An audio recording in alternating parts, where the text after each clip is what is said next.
சனிதான் உங்க ஜாதகத்துல வந்து லாக் ஆயிடுச்சு. இப்ப இதுவரை காலமா உங்க ஜாதகத்துல லக்கணத்துல மாந்தி இருக்கா? ஐயா லக்கணத்துல குளிகன் இருக்குல்ல,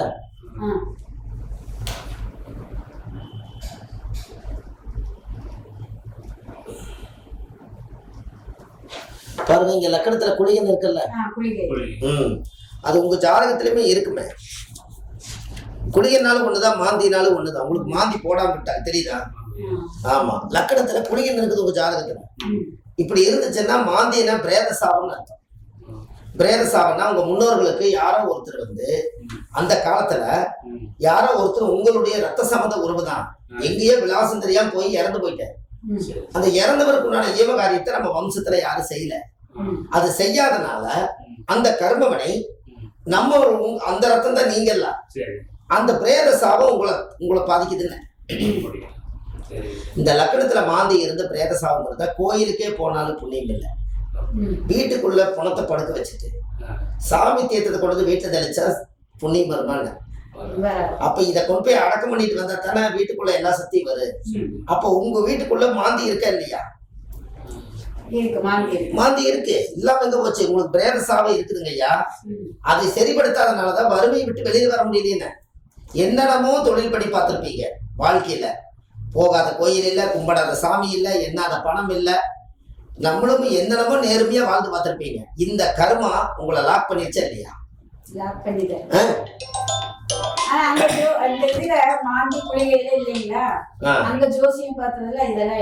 அது சொல்லணும் அல்லங்க. ஹலோ சாமி பண்ணிட்டீங்களா? இந்த ஒரு ஜாதகம் பார்த்துக்கிறேன், கூப்பிடுறேன். அம்மா அந்த ஜாதகத்துல மாந்தி பிரேத சாபம் தான் உங்களை இவ்வளவு தூரம் வறுமையிலேயே உட்கார வச்சிருக்குதுன்னு. ஆதியில வந்த சுகம் பாதியிலேயே மங்கி போச்சு. என்னதான் நீங்க மலையேறி பாடுபட்டாலும் மனசுக்குள் நிம்மதி இல்லை. தூங்குற தூக்கம் எல்லாம் கெட்ட கெட்ட சுற்றலாம். எல்லாம் ஒரு கட்சி உங்களோட கட்சி தனி கட்சிங்கிற மாதிரி கணவன் மனைவியத்தை நீங்க வாழ்ந்துட்டு இருக்கிறீங்க. ஆனா நிம்மதியா வாழ முடியாதுன்னு. ஹஸ்பண்ட் ஒய்ஃபா நீங்க வாழ்றது சந்தோஷம் தான். உங்ககிட்ட நேர்மை இருக்குது, உண்மை இருக்குது. உங்களோட கணக்கு என்னன்னா இது யார் செய்த பாவமோ, ஏன் என்னை தாக்குது, ஏன் நான் வந்து அடுத்தடுத்த லெவலுக்கு வர முடியும், நான் உழைக்கிறேன், பாடுபடுறேன், எல்லாம் பண்றேன் இல்லைங்களா?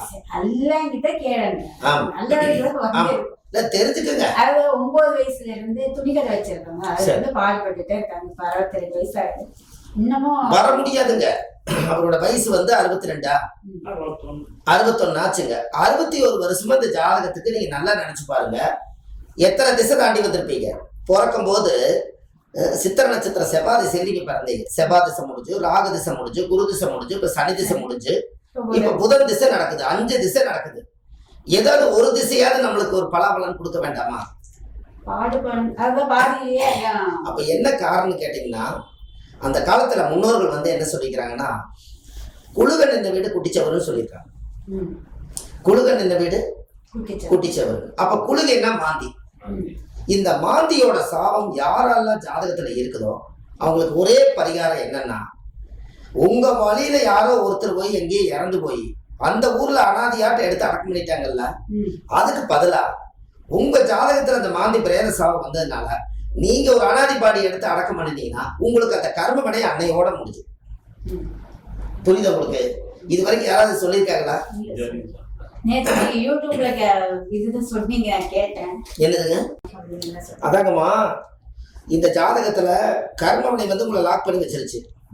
பணம்ங்கிறது வந்து வாழ்க்கையில நீங்க பல்கா சம்பாரிச்சதை பார்க்கவே இல்லை.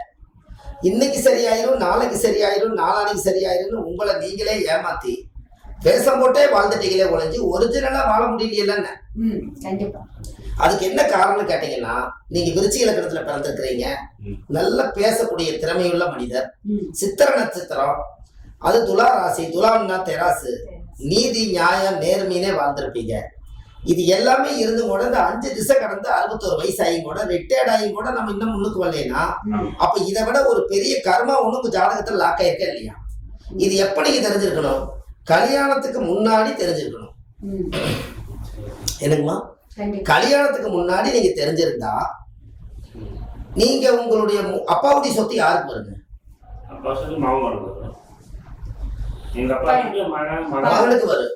அப்பாவுடைய பாவம் அப்போ உங்க அப்பாவுடைய பாவம் உங்களுக்கு வந்திருக்குது. நீங்க போய் கல்யாணம் முடிச்சு ஒரு குழந்தையை உருவாக்காததுக்கு முன்னாடி நீங்க சுத்தப்படுத்தி கல்யாணம் முடிச்சிருந்தா இந்த கர்மம் மனைவி கிட்ட போய் மனைவி வழியில குழந்தைக்கு போகாதல்லங்கிற. சரியா தவறா சொல்லுங்க சரி. ஐயா. நீங்க வயசு பையனா இருந்திருப்பீங்க. அப்போ உங்களுக்கு அப்பா தான் மகன், அப்பனுக்கு நீங்க தான் மகன். இந்த காரியத்தை யாரு செய்யணும்? அது ஜெனரேஷன் வழியில அவங்க தாத்தா அவங்க முன்னோர்கள் வழியில இந்த கர்மா உள்ளது வருது. இப்ப நீங்க கண்ணி கழியாத பையனா இருக்கும் போது அந்த பிளட் ரீதியா உங்கள்கிட்ட வந்து லாக் ஆயிடுச்சு, நின்றுச்சு. அப்ப இந்த இடத்துல இந்த கர்மாவை அப்பா பார்த்து இதை கரெக்ட் பண்ணி சுத்தப்படுத்தி உங்களை புனிதப்படுத்தி வச்சு அதுக்கப்புறம் உங்களுக்கு கல்யாணம் வச்சு கொடுத்திருந்தா பண்ணியிருந்தா அதாவது அந்த இதே இல்ல ஜாதகத்துல இந்த மாந்தி குளிகையே இல்லைங்க, அதனால தெரியல. இல்லைங்கம்மா, ஜாதகம் பார்க்க போற பக்கம் முதல் மாந்திங்கிற ஒரு கிரகம் வந்து இருக்கிறத முதல்ல அதுல கணக்கு வச்சுதானே ஜோசியமே பார்க்கணும். உங்ககிட்ட இல்லைனாலும் அவங்க சிஸ்டத்துல அடிச்சா வருதில்ல. எனக்கு இப்ப போட்டாலும் லக்கணத்துல குளிய வருதில்லங்கம்மா.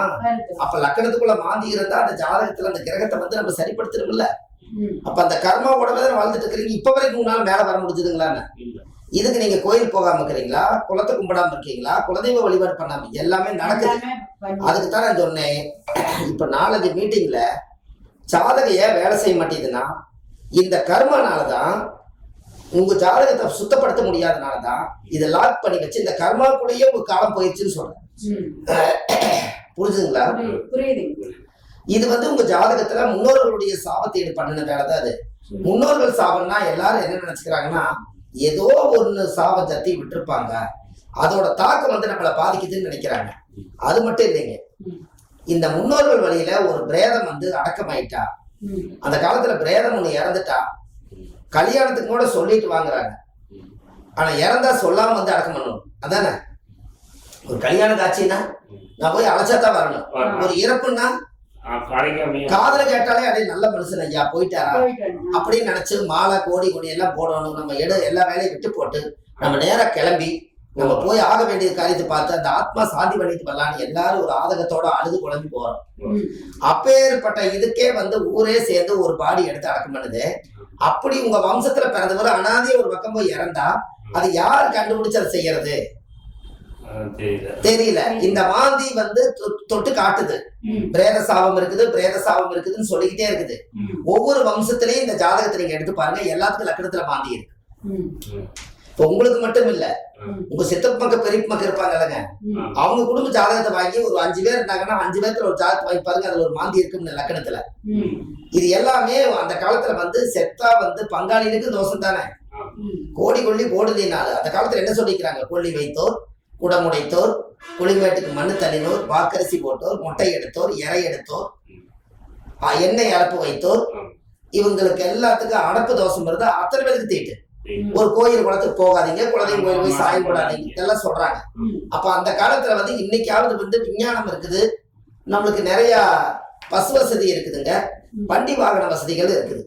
அந்த காலத்துல நடவயனமாவே போய் ஒரு ஜவுளி விற்கிறதா இருந்தாலும் ஒரு துணிமணி விற்கிறதா இருந்தாலும் ஒரு வந்து கிறங்கி போய் உட்காருவாங்க. ஏதோ நெஞ்சு வலியோ ஒரு தண்ணி தவறு இல்லாமோ ஏதோ ஒண்ணு அடைச்சு உட்கார்ந்து அங்க காலம் ஆயிட்டாருன்னா அந்த தந்தி வந்து சேர்றதுக்கே 4 நாள் ஆகும். அப்போ யாரு என்னன்னு தெரியாம அந்த ஊருக்காரெல்லாம் பார்த்து என்ன பண்ணிருப்பாங்க, அதை அடக்கம் பண்ணிருப்பாங்க.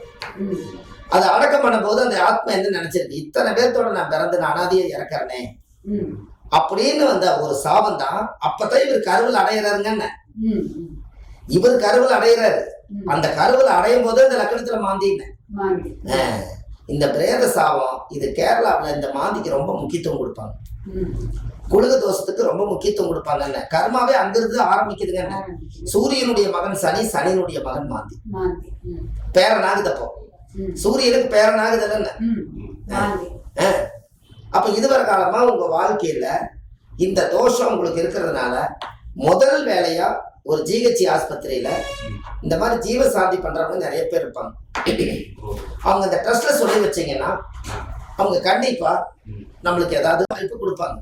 இந்த ஜீவசாந்தி பண்றாங்க இல்லைங்க, ட்ரஸ்ட் ஃபார்ம் பண்றாங்க இல்லைங்க, அனாதி பாடியில எடுத்து அடக்கம் பண்றாங்க இல்லைங்க, அவங்க கிட்ட யாரோ ஒருத்தர் கிட்ட இந்த மாதிரி ஒரு சாங்கியமா செய்யணுங்க, அந்த பிரேதத்தை அடக்கம் பண்றதுக்கு உண்டான செலவு நான் ஏத்துக்கிறேன் அப்படின்னு அந்த ட்ரஸ்ட்ல போய் சொன்னீங்கன்னா அவங்க எல்லாம் போலீஸ் ரிப்போர்ட் எல்லாம் முடிச்சு இது எத்தனையோ நாள் வச்சு பார்த்து போலீஸ் மூலியமா கவர்மெண்ட் மூலியமா இது அனாதி ஆயிடுச்சு, இது எடுத்து நீங்க அடக்கம் பண்ணலாம்னு கவர்மெண்ட் ரெக்கார்டோட உங்களுக்கு சீட் கொடுத்துருவாங்க. அதுக்கப்புறம் நீங்க போய் அனுமதி வாங்கிட்டு போய் ஒரு பாடி எடுத்து அடக்கம் பண்றதுக்கு ஒரு மாலை ஒண்ணு போட்டு முறையா பூஜை பண்ணி சாமி கும்பிட்டு அந்த பிரேதத்தை சுத்தி வந்து, ஆண்டவனே இது யார் செய்த பாவம் எனக்கு தெரியாது, என் முன்னோர்கள் அந்த காலத்துல இப்படி எல்லாம் இறந்து என்னுடைய வாழ்க்கையில அந்த தொடர்பு ஏற்பட்டதுனால என்னுடைய வாழ்க்கை இன்னும் வறுமை விட்டு போகல, இந்த கர்ம என்னையோட போயிடணும், என் மனைவிக்கோ என் குழந்தைகளுக்கோ என்னுடைய வம்சாவளிக்கு இனிமேல் வரக்கூடாது அப்படின்னு நீங்க ஒரு பிரேதத்தை அடக்கம் பண்ணிட்டு வாங்க. அன்னையோட இந்த ஜாதகத்துல தோசை நீங்கிரும்னு இப்ப புரியுதா உங்களுக்கு? நீங்க இவ்வளவு தூரம் சேலத்துல இருந்து வந்திருக்கீங்க ஜாதகம் பார்க்க, சந்தோஷம் தான். ஆனா இந்த விவரத்தை அங்கேயே சொல்லியிருந்தாங்கன்னா நீங்க அங்கேயே பார்க்கலாமே.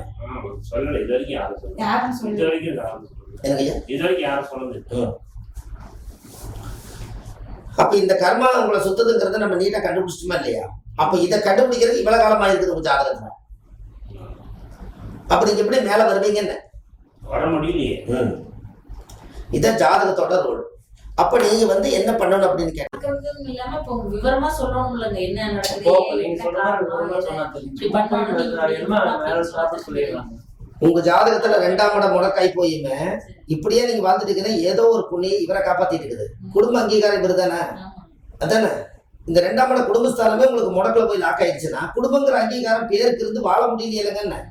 அப்ப அந்த குடும்ப தோசத்தை நிவர்த்தி பண்ணணும்னா இன்னொரு மறுபடியும் என்ன பண்ணணுங்க, கட்டுற தாலி வந்து கட்டிய நேரத்துக்கு நம்மளுக்கு கிடைச்ச சந்தோஷங்கள் குழந்தை மட்டும்தான். அதை மாத்தி அமைச்சு மறுபடியும் பண்ணணும்னா மறுதாலி கட்டித்தான் வாழணும். அது 2ஆம் இடம் குடும்பஸ்தானத்துல போய் அத்தனை கிரகம் போய் லாக் ஆயிடுச்சுலங்க. அப்ப அதுல இருந்து எப்படி கொண்டு வருவீங்க? ஒரு ஜாதகத்துல சூரியனுங்கிறது ஒரு அரசாலக்கூடிய கிரகம், அதே போல சந்திரனுங்கிறது வந்து ஒரு மன திருப்தியா வாழ்ற கிரகம், அதே போல கேதுங்கிறது ஞான கிரகம், புதன் என்பது அறிவு உற்பத்தி ஆகிற கிரகம். முக்கியமான கிரகங்கள் எல்லாம் போய் முடக்கல மாட்டிச்சலங்கன்னு. அப்ப இந்த கணக்கு நீங்க கண்டுபிடிச்சு எடுக்கணும் இல்ல, அது எடுத்தா தானே அது உங்களுக்கு வேலை செய்யும். இப்ப இது நீங்க இது எடுத்ததுனால உங்களுக்கு என்ன ஒரு விஷயம் கேட்டா, இன்னைக்கு ஒரு நல்ல காலம் வந்திருக்குது நீங்க நினைச்சுக்க வேண்டியதுதான். இத்தனை காலமா இந்த ஜாதகத்தை ஒரு காலத்துல எழுதுறாங்கம்மா. ஜாதகம் எழுதுறவங்களை யாரையும் நம்ம குத்த சொல்றதில்ல. உங்களுடைய கர்மா சொல்ல வேண்டிய காலங்கள் வரும்போது அது சொல்லுது, அது இன்னாருன்னு வருது. அப்ப இந்த ஜாதகத்தை இவ்வளவு தூரம் நம்ம பர்ஃபெக்டா கணிச்சு அதுக்கு உண்டான வேலையை நம்ம செய்யும் போது அது ஊழ்வினை தோஷத்தை சுத்தப்படுத்தினா தான் உங்களுக்கு இன்னும் போற காலத்தை நீங்க டிராவல் பண்ண முடியும்.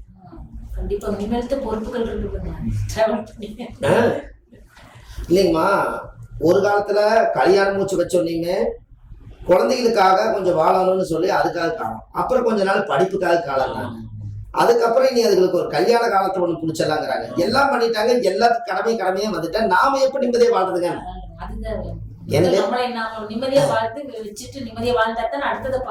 எப்படி பார்க்கணும்?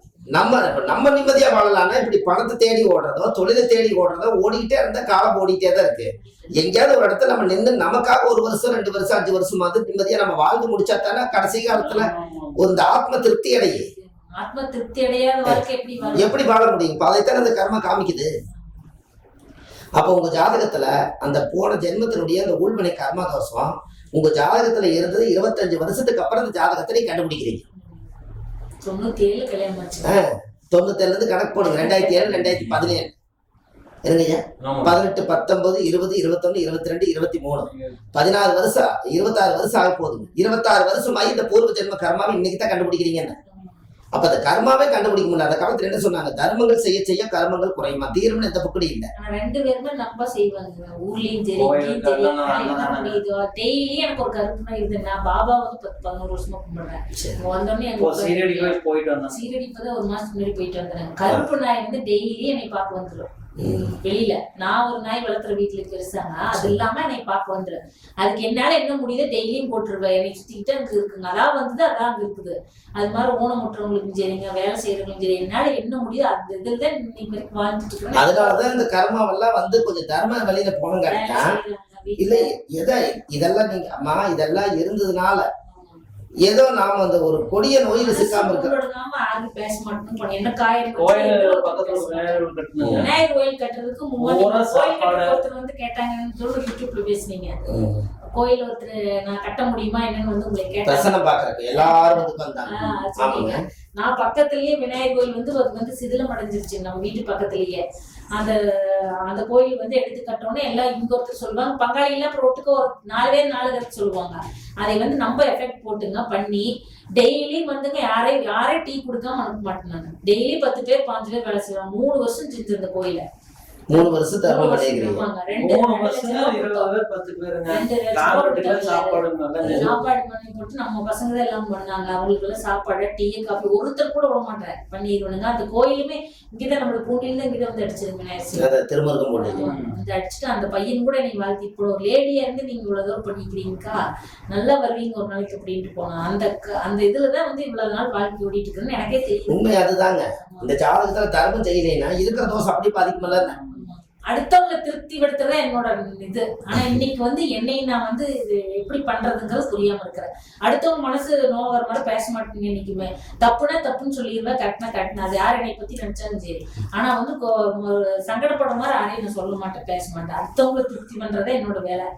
ஆனா இன்னைக்கு நான் வந்து சொன்ன மாதிரி தனியா இருக்கிற மாதிரி எனக்கு ஒரு ஃபீல் வருது. அது நல்லாவே தெரியும். யார் நம்மளுக்கு உதவி செய்வாங்க என்ன பண்ணுவாங்க அப்படின்னு நினைக்கும் போது இன்னைக்கு அதுல ஒரு டிராபிக்கா வெளியில போகுது. எல்லாமே ஒரு கற்பனை உலகத்துல இருக்கிற மாதிரி எனக்கே தெரியுது. அதுதான்மா கரெக்டா பேசி நேர்மையா பேச